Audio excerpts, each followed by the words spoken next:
Ten Hag furious and reveals big problems stopping him succeeding and winning games at Manchester United. And response to fans already turning on Ten Hag after a draw.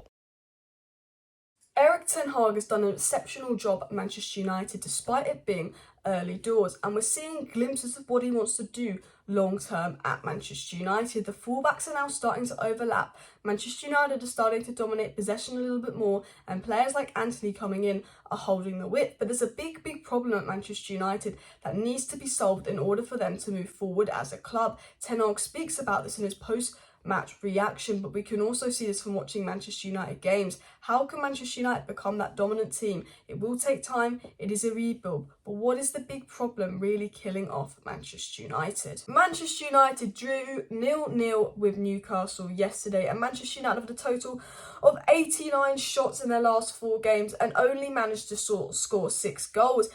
Bear in mind, 3 of these goals came in one game against Ammonia. There seems to be a lack of clinicalness in front of goal. Looking at the stats from our last 4 games, dominating possession was 63% and 15 shots, and then having 34 shots against Ammonia with 78% possession, then 61% possession against Everton with 12 shots, and then again versus Ammonia, 74% possession with 28 shots, totally dominant. Lately, Man United have just been unlucky with VAR decisions and not been clinical in front of goal. I'm really disappointed we didn't walk away from the Newcastle game with a win. I think Fred and Rashford had chances where Manchester United could have potentially won that game. But I think most importantly from the Newcastle game, it reminds us that United don't have that consistency. They're not at the level they need to be at. And Erik Ten Hag has come out in an interview and sort of spoken about the problems at Manchester United and what their biggest problems are. So we're going to dive right into what Erik Ten Hag had to say. And Erik Ten Hag came out in his post-match interview and said the performance was good. We had a clean sheet, we pressed well, we controlled the game, and in stages we were good on the ball, especially in the second half. Then we dictated the game, and in the end we could have scored the winning goal. He said in the end we could have got the win, we deserved the win. It's a big compliment to the team that we deserved this win in a physical performance against one of the most physical teams in the league, Newcastle. They all had cramp and we kept going. Ten Hag said the team understands from front to back, we cooperate together. We are hard to beat and we must keep that going. He said that on one of the goals, Fred or Rashford could have scored and won the game. And Erik Ten Hag's absolutely spot on. There's a lot of idiots on Twitter tweeting around saying Ten Hag's not the guy, this is worse than Ollie, this is worse than Manhouse, this is worse than Mourinho, this is crap, Ten Hag's not the guy.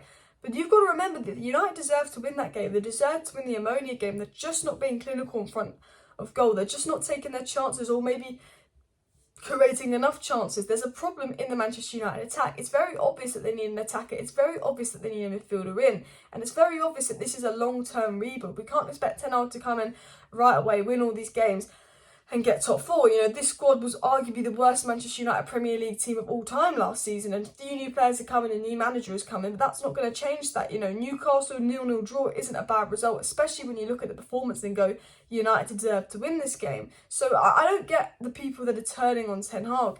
And Ten Hag's spoken about the big problems at Manchester United, and in today's video we're going to talk about how Ten Hag can really fix these problems. You know, the first problem being a lack of clinicalness, and the second problem, you know, that would solve it is that United probably need another attacker and another midfielder in. And if we continue on to what Ten Hag said about the Newcastle game, he said that he's very disappointed with the result, but he's happy with the performance. The pressing was good. We made them run. They, Newcastle, are one of the best teams, and they had cramp.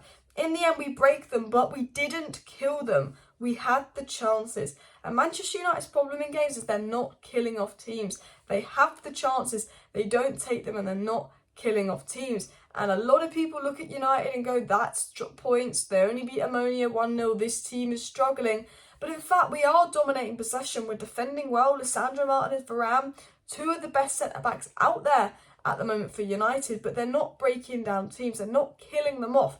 You know, we have chances, we're not taking them. 34 shots versus Ammonia, and we got that 1 goal in the end. There's a lack of confidence in front of goal. But also, if you look at Manchester United, I think in the final third, they are rushing decisions. They haven't scored a goal and they're like, we need to score a goal, we need to break them down, and they're rushing their decisions, and they seem to be making the wrong decisions in the final third, which means they can't kill off opponents. Ten Hag said we need to kill opponents, we need to kill them off, we need to be more lethal in the final third. And I think that is Manchester United's biggest problem at the moment. I mean, obviously the Glazers and the ownership is the biggest problem, But Ten Hag sort of said, we need to kill them off. So how could Manchester United improve this? What can we do to kill off opponents? Well, first of all, I guess there's, bringing Eriksen back in the midfield over Fred. I think Eriksen there will provide a lot more creativity. And I think Eriksen, Casemiro in the midfield worked incredibly well versus Everton. There's also Martial to come back from injury. I love Ronaldo and he scores goals, and I don't think Ronaldo should have been subbed off. But I do believe Anthony Martial coming in makes United a much better side. But you've also got to look more into it. There needs to be signings in January. Ten Hag needs a midfielder and he needs an attacker. And Manchester United needs to go and do everything and to go out of their way to sign Cody Gakpo in January, who's got 13 goals and 11 assists in 18 games. That's 24 goal contributions in 18 games for PSG. Absolutely insane stats. And someone said it to me today, Man United don't look like scoring unless Rashford's on the pitch. And we took Ronaldo for Rashford, and as soon as Rashford came on, we created things we look like scoring. Rashford has that energeticness, that pace that United desperately need, and we don't look like the same team without Rashford. We don't have that same threat of attack. But we need goals to come from somewhere, and they're not.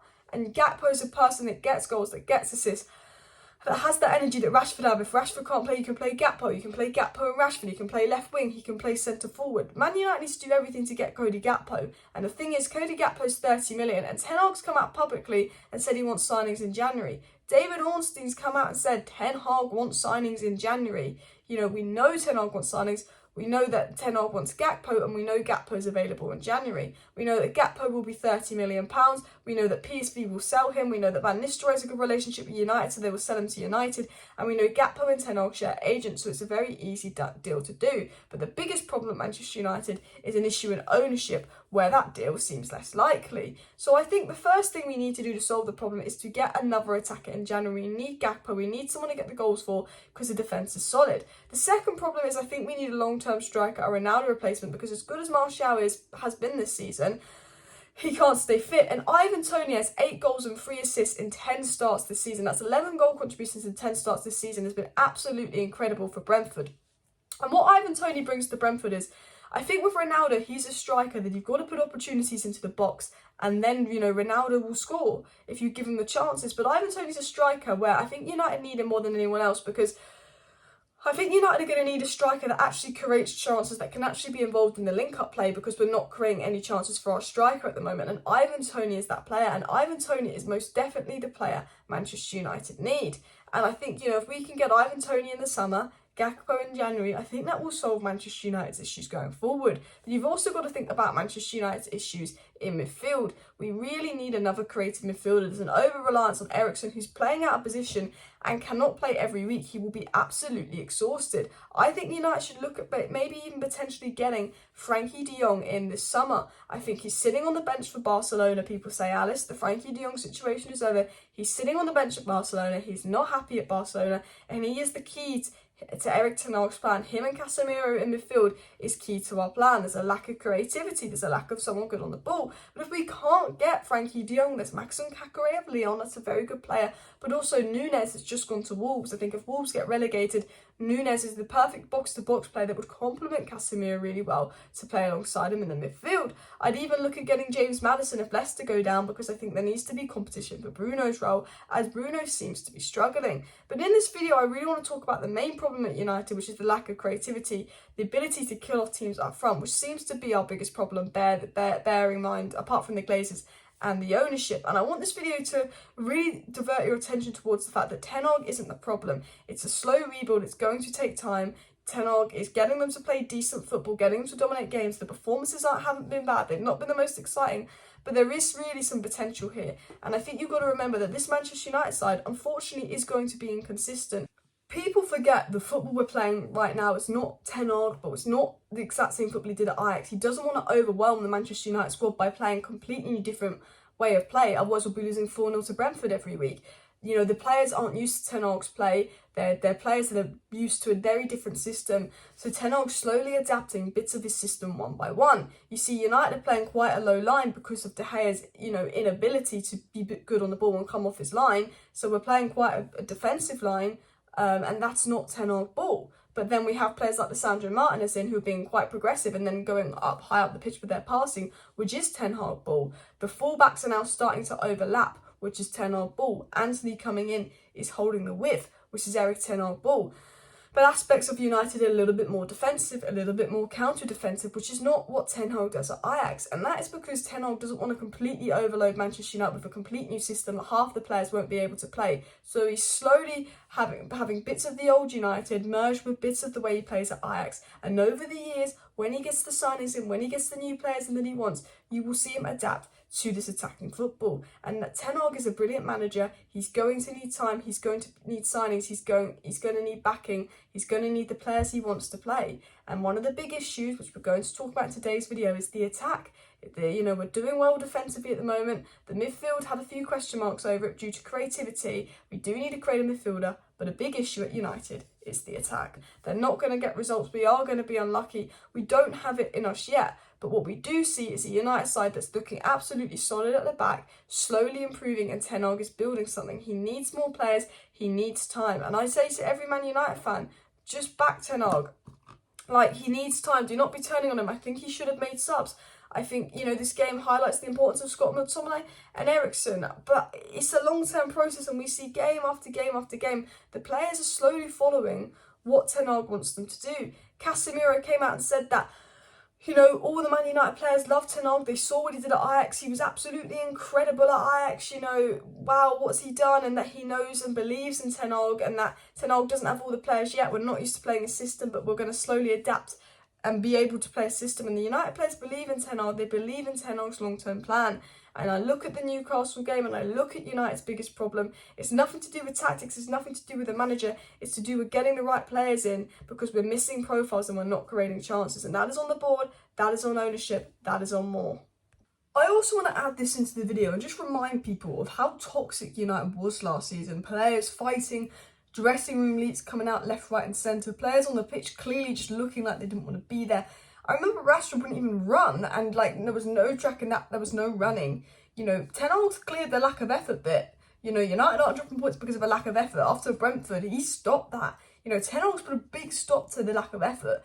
There's not been really any leaks coming out, let's be honest. There's not been any negative stories on Ten Hag. The players all seem to like Ten Hag. There seems to be happiness, there seems to be a team morale, there seems to be a team that back Ten Hag. All the toxicity in the Manchester United dressing room, Ten Hag is slowly fixing that. David Ornstein said these players, they won't be turning on Ten Hag, they'll be turning on the board. Ten Hag's already done small things, like actually getting the team to put effort in, which should be a given at United, but he's brought the right players in with the right mentality, and he's got rid of the wrong players.